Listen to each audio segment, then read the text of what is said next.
Hi everyone, and welcome to today's presentation, an overview of SHACL. I would like to start by introducing you to today's speaker. Today we have Irene Polikoff, and Irene is TopQuadrant's CEO and co-founder. She will be describing and demonstrating key aspects of SHACL. But before we get started, let's review a few logistical items. Feel free to ask questions as we go along by using our GoToWebinar controls. To post questions, please look on the right-hand side control panel. You should see a drop-down box for questions. If you click on the box, you should be able to post your question at any time during the presentation. We will address as many questions as time allows at the conclusion of today's presentation. We will also be recording the presentation, and we'll send a link to that recorded version in the next day or so. Okay, I wanted to review a brief overview of how today's presentation will flow. We'll begin with introducing SHACL, what is it, a brief history, and why it's important. Then Irene will go into a demo, creating and using SHACL Shapes, and then we'll take a few minutes to have some deeper dives into additional features. We'll end today's webinar with a summary and a Q&A session. So again, please be sure to post your questions as we go along. I would like to start today by kicking off with a brief polling question. This is just going to give us a better understanding of your knowledge and help to guide today's discussion. So if you'll look at your screen, you should see a poll on your screen. Are you familiar with these technology standards? Please check all that apply. RDF, OWL, SPARQL, SPIN, or none. Okay, we'll give a couple more seconds. It looks like votes are still coming in. Okay, I'm going to go ahead and close that poll and share the results. Okay, it looks like quite a few of you are familiar with RDF, OWL, and SPARQL. Okay, that's good to know. And with that, I'm going to hand it over to Irene to get us started. Irene? Thank you, Christy. So, let me start sharing my screen. Okay, as you may know already, SHACL stands for the Shapes and Constraints Language, and it's a new W3C standard for defining a shape of RDF data, and then some. How new? Well, it's officially became standard, I think, end of June, early July of this year, so fairly new. And it has been in the works for 2.5, nearly 3 years. The working group has started about 3 years since last September or October. In the beginning of the working group work, I've participated somewhat remotely, not as active as some other people, but I became quite active participant within the last year.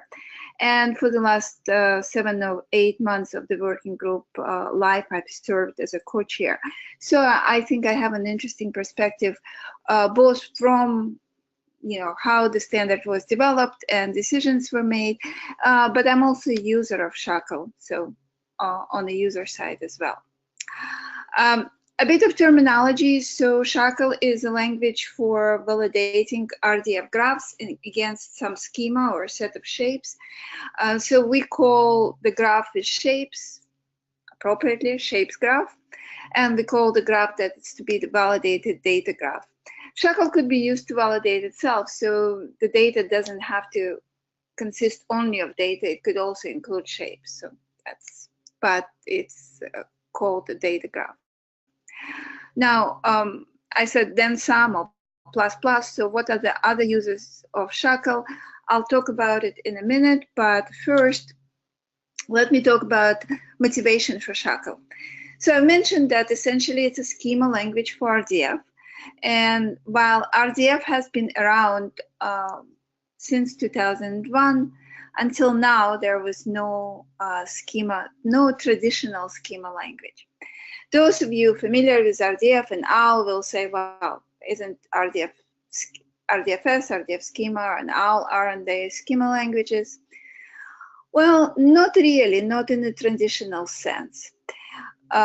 Because of the variety of design assumptions, such as open world, non-unique unique names, etc., and because of its design goals, really for inferencing and reasoning, not for validating data, these languages are not really that suitable for this goal.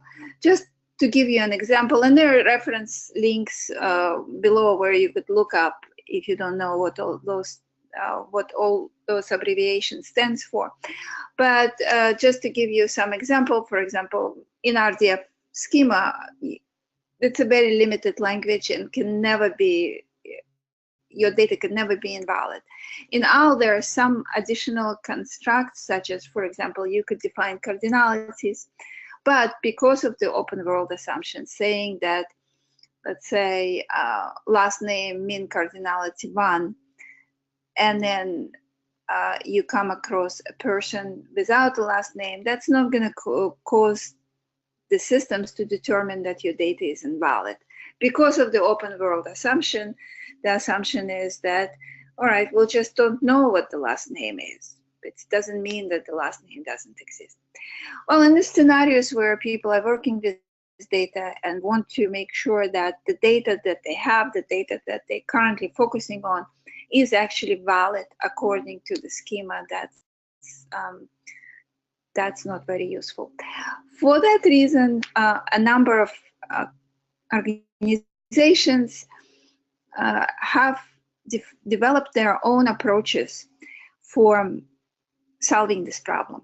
Some of them became submissions to W3C, and this was the reason why W3C chartered the working group, because the community saw that there is a large gap that's being closed in a various non-standard ways.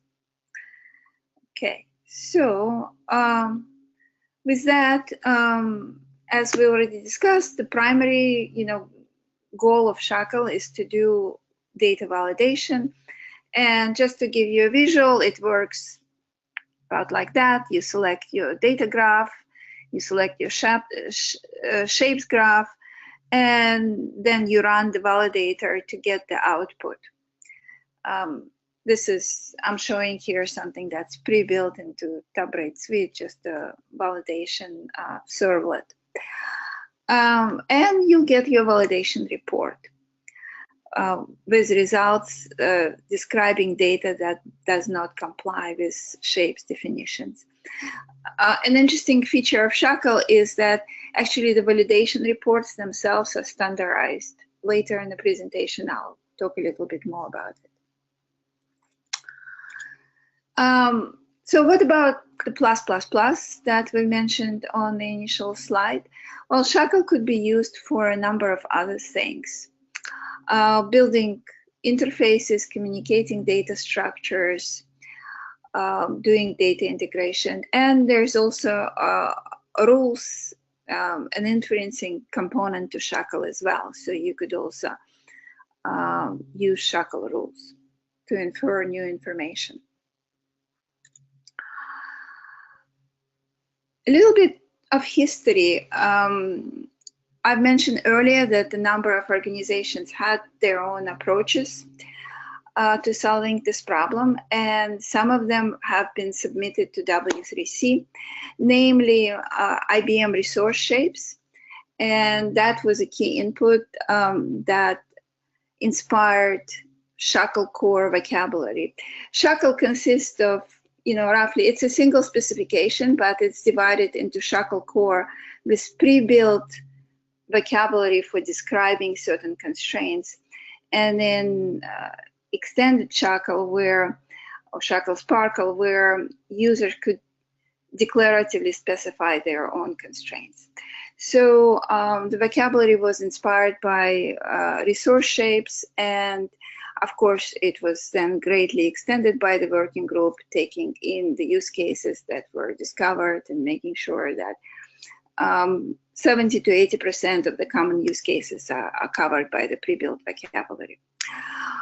SPIN or SPARQL inferencing notation from TopQuadrant was also a submission to W3C, and the overall architecture of SHACL is based on SPIN. There's compact syntax, and that has been inspired by SHACL. There's a community around shape expression language, and then the rules, primarily came from SPIN. So a simple way to look at SHACL is, looking at this picture, you see that there is a shape, and the SHACL shape can define the targets. Targets specify what data should be compared to that shape, validated against that shape. And we have a number of ways to define targets. Then there are constraints which say exactly how the data should look like. And then there are rules which allow you infer new information based on the existing data. You've probably been keen to see how it all looks like. So SHACL is an RDF language. It's so what you're looking at right now is RDF representation of a shape, and this is what this shape says is that there is a shape that is applicable. This is what the target class is for, applicable to all instances of a class person. And then we say that the URI pattern for these resources should be like this, start with the string. And then we say that the value of the first name, there must be at least one, and it needs to be a string. And the value of the last name needs to be exactly one. It needs to be a string, and its maximal length is 20 characters. So let's look at it in a little bit more detail. What you're actually seeing here, what you're seeing here are three shapes. There's like a container shape at the higher level, this person shape, and we see as a declaration that it is a node shape. And then within it, it groups two additional shapes that are called property shapes. So this is the first one, and it is a blank node. So first name, last, min count, etc. I've changed it a little bit. So the second one on the last name now is no longer specified in line. It now refers to something by name. So you see, this is that property shape that before was folded, and now it is listed here separately. You could do those the property shapes, nested shapes as blank nodes, but a better practice is to give them a proper URI. As you see here, this way they could be referred to, they could be reused, and etc. And another point is that you could explicitly say that something is a shape, and that's recommended practice. But you don't have to. Like, for example, here, I'm not saying that is a property shape, although I could have. SHACL processors will recognize that something is a shape, even if the type declaration is not there. So node shapes are used to group the property shapes together for all the applicable property constraints. And they also used to specify constraints on the resources themselves, as you see in the example here, the URI of the resource. Right. With that, so this is the same picture that we saw a little bit earlier, but expanded to show you a whole scope of SHACL. We're not going to cover, so there's much to cover, and of course in this initial overview webinar we're not going to cover all of this, so we're going to stay primarily, we're going to cover targets a little bit. We're going to stay primarily within constraints, specifically just core constraint components, this pre-built vocabulary. And that's pretty much about it. By the way, the color coding on this slide is meaningful, so you could see that everything in this color is in SHACL core. Then there is green and orange colors that talk about SHACL SPARQL and SHACL JavaScript. SHACL was defined to be extensible in a number of languages, but SHACL SPARQL is what's included in the specification, and other languages, and the extension mechanism is included in the specification, so other languages can come in as well. And then there are advanced features of SHACL which were published as working group notes, and we're not going to touch on them at all just because we don't have the time to cover everything. So with that, let me go into the demo, and I'm going to show you how to create shapes and what happens when you validate data against them in real time. I already showed the report. So let me switch to my browser. I'm using, for my demonstration, I'm using the product from TopQuadrant called TopRate Edge, or Enterprise Data Governance product. Its goal is to help users govern their data. So you see a number of things that we call asset collections. Data assets, which is talking about databases, data sets, technical assets that talk about applications, governance assets, and so on. All of this is using RDF under the covers, and it's driven by ontology models. So behind each of these asset collections, we have an ontology, and the ontologies are here as well. And I'm going to go into one of them, which actually expresses the assets that are used in TopRate Edge. So in our example, we've talked about working with person and defining how the data about person should look like. And in TopRate Edge, we actually do have a class person because for the definition of workflow and governance responsibilities, we need that information. And you could see here already that there is a number of property shapes defined for this class. For example, email, and that's an interesting. I hope you could see that well.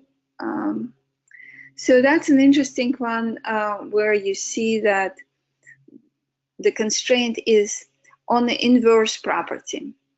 So in SHACL, you could do a lot of interesting things in how to specify the constraint, not only on the direct property, but you could do it on a chain of properties, including inverses. So this constraint says that only organizations essentially have their members as people. So if there is an incoming relationship to a person called member, then that incoming relationship has to come from an organization. All right.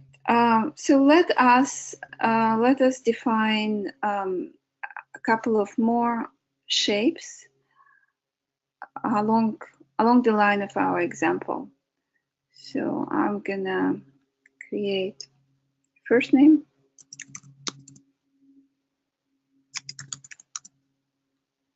and property, and I'm gonna create a property shape for that.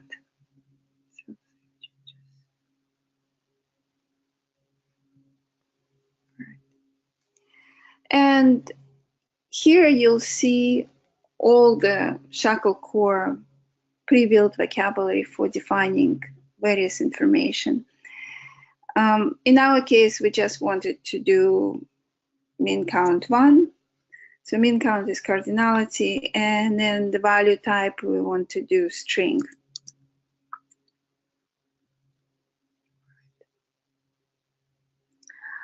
And you see some other, other constraints. So this is like min inclusive, max inclusive. That would be for the values, useful for numeric values, not so much for strings.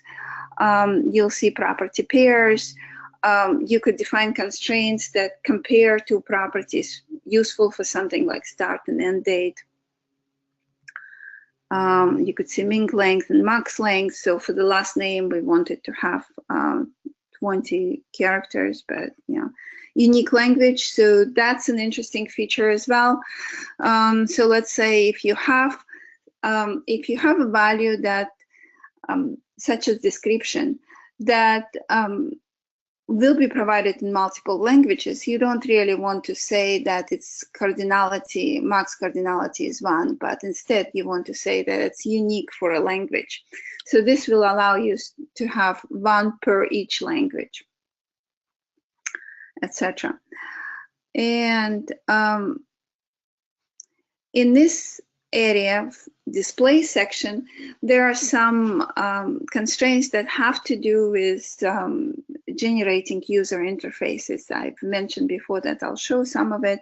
So for example, you could select what section on a form this property should come to, and I think we had this section person details. I'm gonna put it there, and then you could say what order of the fields in the section this should come, etc. I'm not gonna go farther than this, and I'm gonna save my change. Right. Let me go back to the person and person class. So you see this property showed up. Property constraints showed up for the first name. All right, and just to give you a visual of the class diagram. So you see now that the person has email and also has a first name here. Now, what's going to happen if we actually going to create an instance of the person and try to violate the constraint? I'm going to create a new person. So.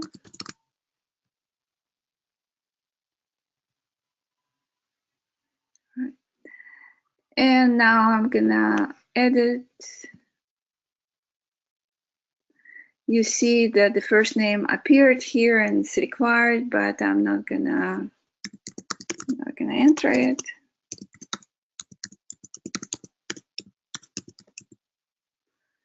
Instead, I'm gonna enter email, save changes. And you see the constraint violation that property needs to have 1 value but found 0. This is a real-time type of data validation with SHACL. As I showed earlier, of course, you could, I'm going to cancel out of here. You could also run the constraint violation reports for the whole graph. And of course, there is a servlet that allows you to submit any data and any SHACL shapes and any data. So with that, let me switch back to my PowerPoint presentation and talk a little bit more about features that we have not seen in the demo, but they're important enough for us to cover in this overview. So I'm going to go slideshow and fast forward to the deeper dive. So quite a number of you have said that you were familiar with OWL. And if so, this will be a very useful resource for you. This is a post that compares SHACL and OWL. Essentially, pretty much anything you could do with OWL, you could do with SHACL. And some of them are listed right here. However, there are also some new things that you could do with SHACL. And some of them you may be able to do with OWL as well, but they are much more cumbersome and difficult to do. So the pre-built vocabulary of SHACL for restricting values is larger than the one with OWL. So you saw me, for example, showing the unique language constraint. Well, there's no equivalent of it in OWL. And there's a number of other things like that. You heard me mention that you could compare two property values, like the end date must be larger than the start date. So that's another new feature. You could specify paths just like you do in SPARQL. You saw a little bit of it with the inverse path on a member property, but that could be quite extensive itself. You could also define constraints for the resource itself, like in our example, we had the constraint on the value of the URI. Another feature I didn't show, but it's a very useful feature, is the ability to deactivate the shape. The reason why it's useful is because I think many of us have struggled with reuse a little bit. You find a vocabulary, you find an ontology, and well, it 80% satisfies your needs, and you could build up on it. But then there are some statements made in it that don't align with your needs, just not important for you or even harmful for you. So actually in SHACL, you could deactivate the shape. So that facilitates reuse. That's also very useful in testing, because when you develop ontologies and you test them, you want to be able to deactivate some things. The way targeting works in SHACL, with OWL, when you talk about the values of the property values and specify restrictions, they're always for members of a class. And that means that you have to build quite complex structures, class structures with OWL. With SHACL, you could do that. But you could also use other ways to specify targets. You could say that your schema applies to all resources that are subject of a certain property, all resources that are object of a certain property. You could say that the schema applies to specific resources by name, by their URIs. And then there's a SPARQL-based targets where you could use any SPARQL query to declare, to scope the resources to which the schema applies to. SHACL is extensible, declaratively extensible. You can, if there is some constraint that doesn't exist in the core vocabulary, you could declare it using RDF and then publish it and then use it in your models, and other people could use them as well with precise semantic meaning. And then there's support for UI generation. There is very well-defined validation report with error messages, etc., etc. So there's quite a number of new features. To demonstrate some of them, I wanted to show you a slight variation on our example.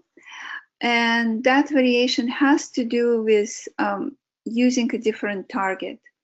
So instead of targeting all the members of the class person, we are now targeting all the subjects of triples with this property, social security number.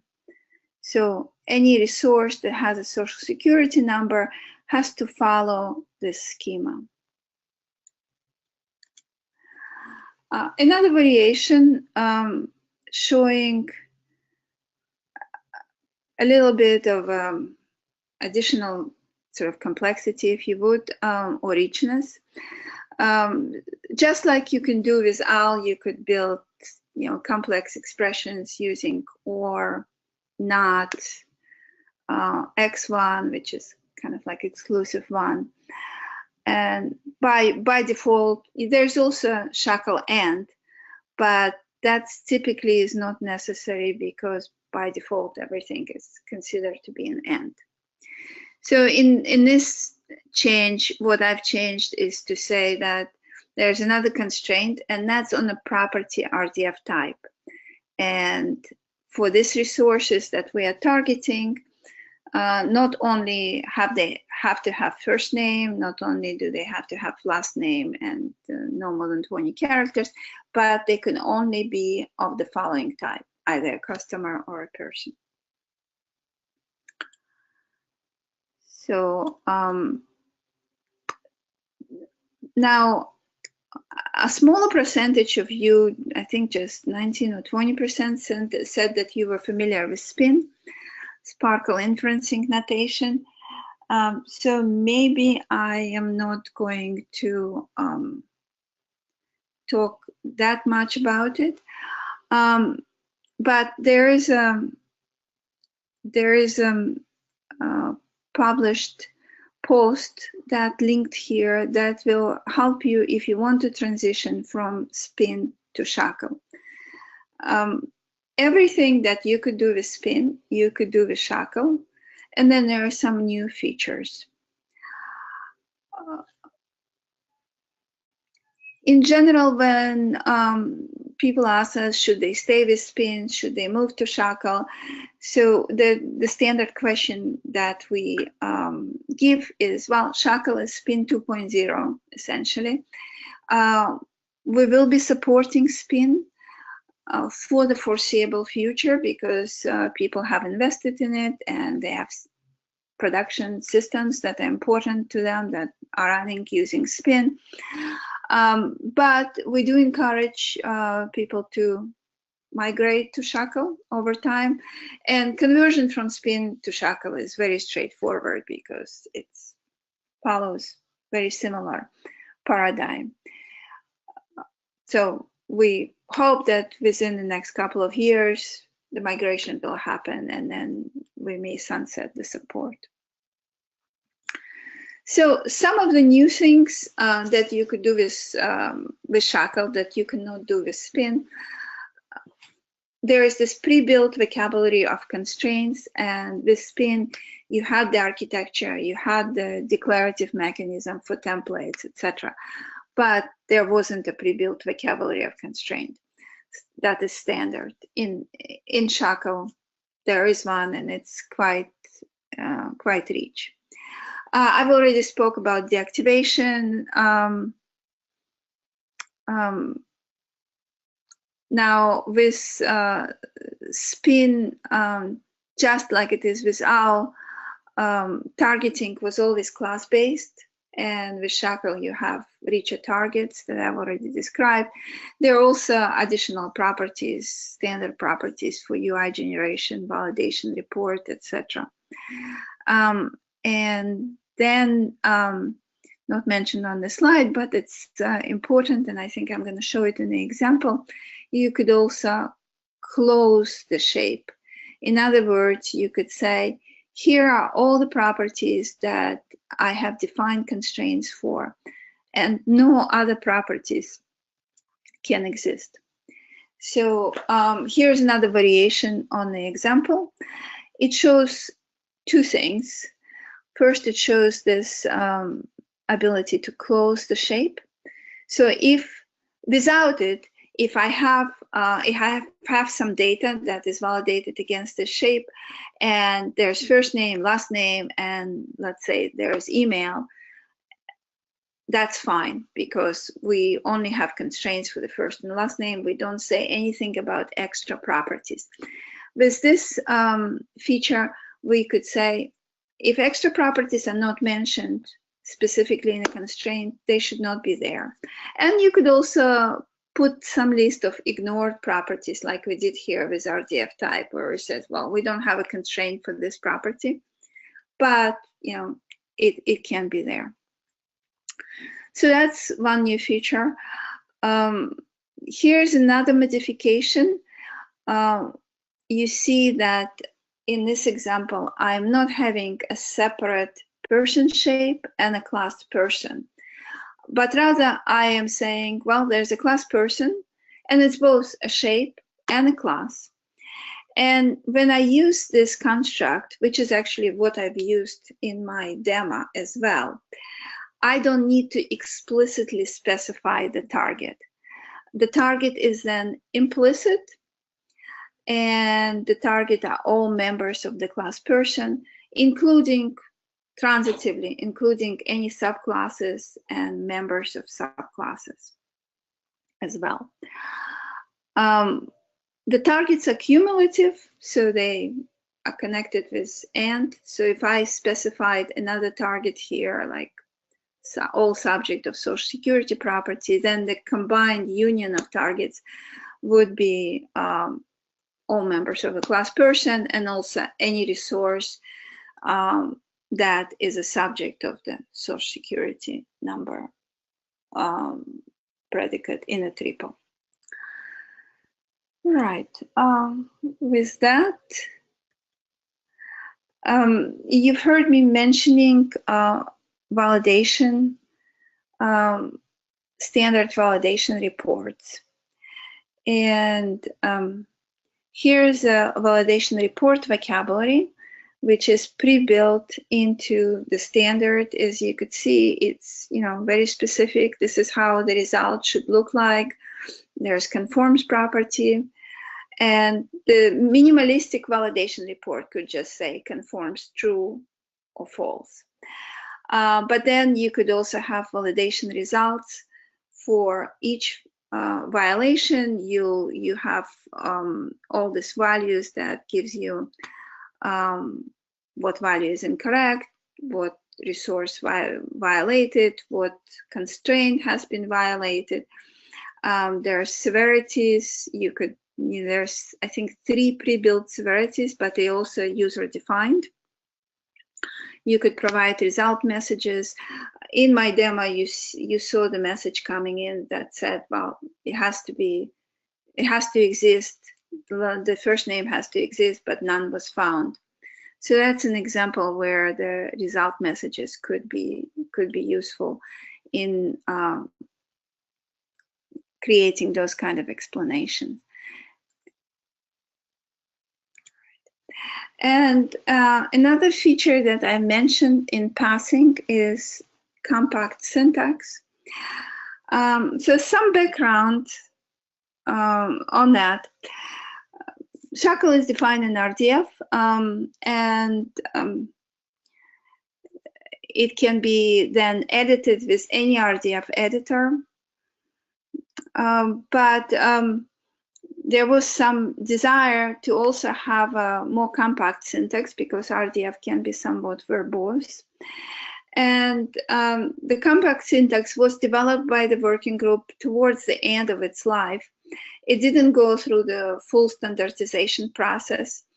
Right now there is a SHACL community group which could take the compact syntax further. But it has been defined, and this is how it looks like. So an inspiration from it was taken from the SHACL Shapes expression language. Currently, it doesn't cover all of SHACL, but it covers majority of the SHACL core. So with that, we could move to summary and Q&A. I believe Christy is going to run it. Before we switch to that, I want to mention that I was showing everything using TopQuadrant Edge, the web UI in my demo, because it's simpler than showing TopQuadrant Composer. But of course, the features for defining shapes and working with shapes are also available in TopQuadrant Composer. So Christy, over to you for running questions. Thank you, Irene. And if you haven't already done so, please go ahead and submit your questions and discussion points in the question box located on the right-hand side control panel. I'll just give a couple of seconds more for you to post. And while you post your question, I want to draw your attention to the webinar slide. We are going to be running another SHACL webinar in October.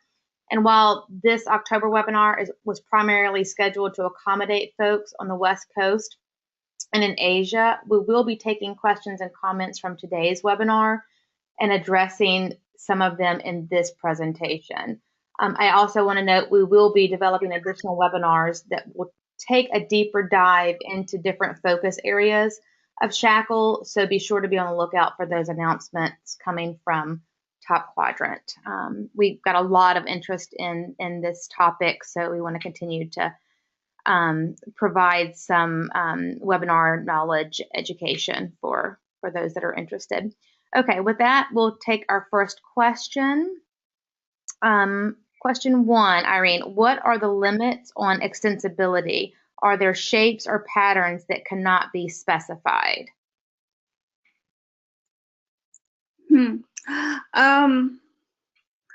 Yeah, I can't really think of any limits. Well, everything you could say in SPARQL, you could then declare as a shape, as a constraint, and then build shapes.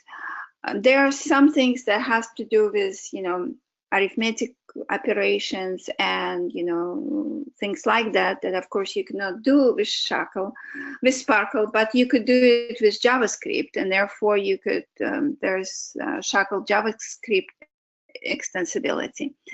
So once you go into languages like that, well, they have very large expressivity. So I can't think of hand. I'll think about if I think about something that cannot be done, I'll let people know. I'm sure we'll be following up on the questions. Yes, I mean, we will be providing answers to all the questions, regardless if we get to it today or not, directly to every attendee, and probably in a blog post as well. So you will get your question answered if you don't get it answered today. Let's go ahead with another question. Are you aware of any tools available that can convert an ontology into a corresponding SHACL shape graph for validation purposes in a fully or semi-automated manner? Yes, so TopQuadrant Composer has a pre-built ability to convert from OWL to SHACL. And the way it works is that, you open a model. So here I have open QEDT, and then you go under the model menu, and yeah, that gives you conversion of all RDFS to SHACL. Now I have to warn people a little bit. So first, I think we had this, excuse me, in the current release, which is 5.3.2. But a very initial version of this has been significantly expanded for 5.4. So you may want to wait for 5.4 to run this. And 5.4 is expected, the beta of 5.4 will be probably in a month.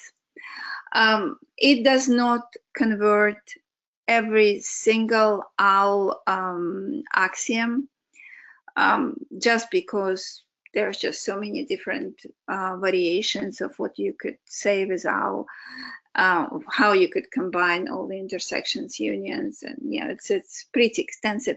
But we made sure that it covers, majority, maybe 70 or 80% of what people commonly used, and we've tested it on a number of published ontologies to make sure that majority of statements are auto-converted. All right, let's take another question. Here's one. Is the constraints violations report also in RDF? Yes, it is in RDF. Okay.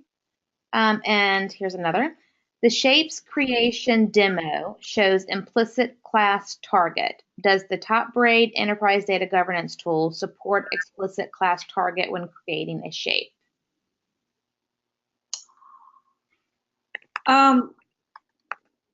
So you could, I think you could now create node shapes directly, yes. And in the node shapes, you would be able to put the explicit targets.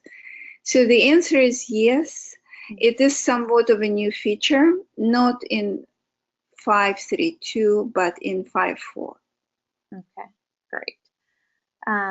We're going to take a question here. Can you elaborate on the difference between constraints and rules in SHACL? Yeah, definitely. Yeah, so I'm assuming that the person who asked this question is not familiar with SPIN, because SPIN has a similar division. So let me try to explain that. With a rule, you have sort of a body and a head. And the body defines a condition. And then the rest of it, so it's if then. So if you define a condition, then you specify here are the triples that, or the facts that can be inferred from this. With constraint, you just specify the condition. So you just have that if statement, if you would, if you try to compare it with the rules. So you say, and the then is that it's valid or invalid. So that's sort of a simple difference, but the rules topic by itself, I think, certainly deserves a webinar of its own, because there is a lot of there are lots to discuss there. By the way, conversion from all RDFS to SHACL, I think, is implemented largely using SHACL rules. There were some things that was not as convenient to do in rules, and there's, I think, a little bit of JavaScript, but you know, most of it is implemented as SHACL rules, and I think it may be interesting to publish them and see what. Okay, let's take another question. Can you tell us more about SHACL properties specifically for supporting user interfaces?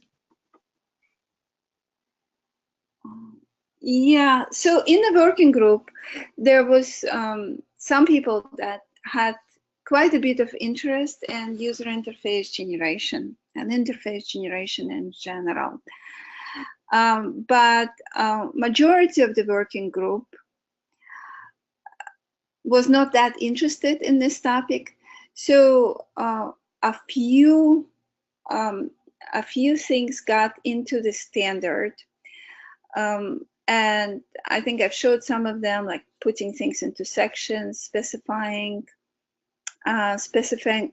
order. Now, SHACL is extensible, and I think there's a few others. I don't remember offhand, but SHACL is extensible. And in the tool that I was showing you, TopQuadrant Edge, every single resource form is generated using SHACL. So we've added some extensions to it as well, things like specifying how the data should look like in a view form, specifying how it should look like in an edit form, and a few other things as well, which actually leads me to something that I was going to mention in the conclusion, in the summary. I have some slides for that, but maybe good to mention now. There is a SHACL community group. So the working group has completed its work. It's published the standard. And now there is a SHACL community group that would be a place to share information and also to further extend the standard. Based on the experience of the users. And the way W3C process works today is that specifications get matured in the community groups, and then the next working group can be chartered. And that could be a very short working group because all the work has been done in the community. You know, the important things for the community have been identified, and that would be like SHACL 2.0, SHACL 3.0, etc. So anyone who has specific interest, you know, strong interest in SHACL, and maybe looking at some features and finding out, okay, I want to have more for the user interface support, then the SHACL community group would be the way to proceed with that. Actually, Irene, do you want to go ahead into those last two slides? I think you're already started to cover that anyway. Yeah. Yeah. So I wanted to provide some links, resources for learning SHACL. So I've mentioned the community group. It started very recently, you know, and during the summer, so it has been somewhat dormant, but I expect it's going to pick up now that we have September, so there's going to be activity, and I encourage everyone to join and participate. There is some wiki pages that, you know, we're supporting the work of the working group. You'll see some links, various links there. Lots of it is also historic info that may not be that useful anymore, but there are, yeah, some useful things, especially if you want to look at things in more depth and understand some rationale. Now, TopQuadrant has a SHACL page under the Technologies menu. So I could show that in the browser, and there's lots of useful information here: tutorials, documentations, links to W3C specifications, various articles, not necessarily written by us. If we find something useful, we would link it here. There's also some extended libraries, etc., etc. So definitely a useful resource. I am running a whole day tutorial at Semantics 2017, which is next week, you know, actually exactly a week from now. So if any of you by any chance are at the conference, please sign up and join. And there, of course, we'll go in much more depth than we're able to do in this overview webinar. And I'd like to conclude with just some summary on why SHACL is important. I hope that this overview gave you some idea of the fact that it is a significant and much needed addition to the semantic standard stack. You could look at some of the blogs, you know, on the importance of this new capability. And even though SHACL is very early, we are already seeing encouraging and significant adoption. For example, just a couple of days ago, there was a published article about Allotrope Foundation, and that's an organization of pharma companies. And they are using SHACL as part of their framework. I know that Fiber has some plans of publishing Fiber ontologies in SHACL. So there is lots of interesting activities that are happening around SHACL, and we hope that you all will join that and start looking at SHACL and using SHACL. Thank you, Irene. I think we're right against the hour, so it's time to close today's presentation. Several of you have asked if we are going to be providing a recording to today's presentation, and we definitely will be doing that. So look for that in an email in the next 2 or 3 days. Again, Irene, if you'll just put the slide up for the next date for the webinar, we will be doing this again. It will be slightly modified based on questions and comments that we've received from you today, so thank you for providing those. We weren't able to get to everyone's questions, but we will be providing responses to you. So again, be on the lookout for that. And we hope you found today's information valuable. And thank you for your participation, and have a wonderful day. Thank you.